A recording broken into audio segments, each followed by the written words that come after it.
Mr. Deputy Chairman, sir, I want to ask from the Honorable Minister one question. I do not want to make a speech on the bill. The Honorable Minister said that the entire general insurance business wanted these principal agents to continue. I agree that when the 1950 Act was passed by Parliament, they said that there was no need for these speculators and that ordinary agents could carry on the work.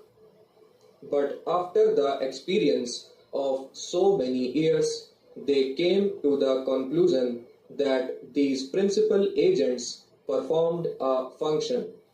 You know, sir, that this general insurance business is quite different from life insurance business. It is a most risky business, a business like fire insurance, marine insurance, etc. Large amounts of money are involved there. For instance, in the case of fire insurance, rupees 1 lakh is almost the minimum. The premium is very small, so the nature of business is quite different, and because of the nature of this business, if there is a dishonest agent, he can abuse the privileges.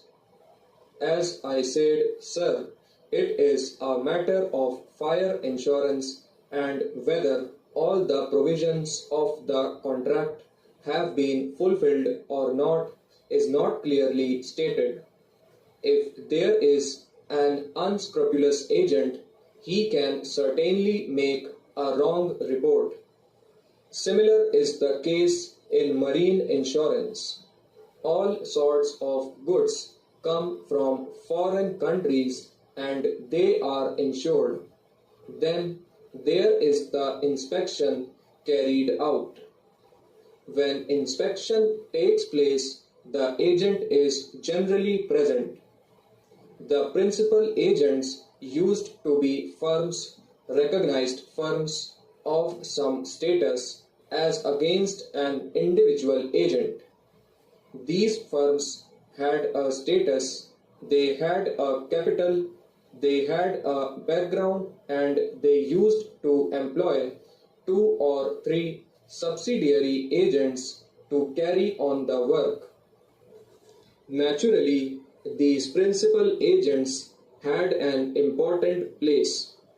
I suppose in regard to the Act of 1950, the Parliament in its wisdom came to the conclusion that principal agents might not be necessary, but there is the experience of 7 years.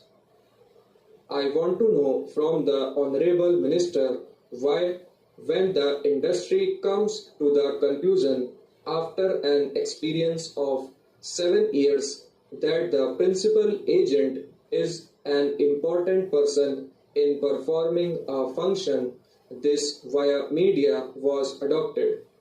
The Honorable, the Deputy Finance Minister said that this was only a via media. They can continue as ordinary agents. These principal agents used to get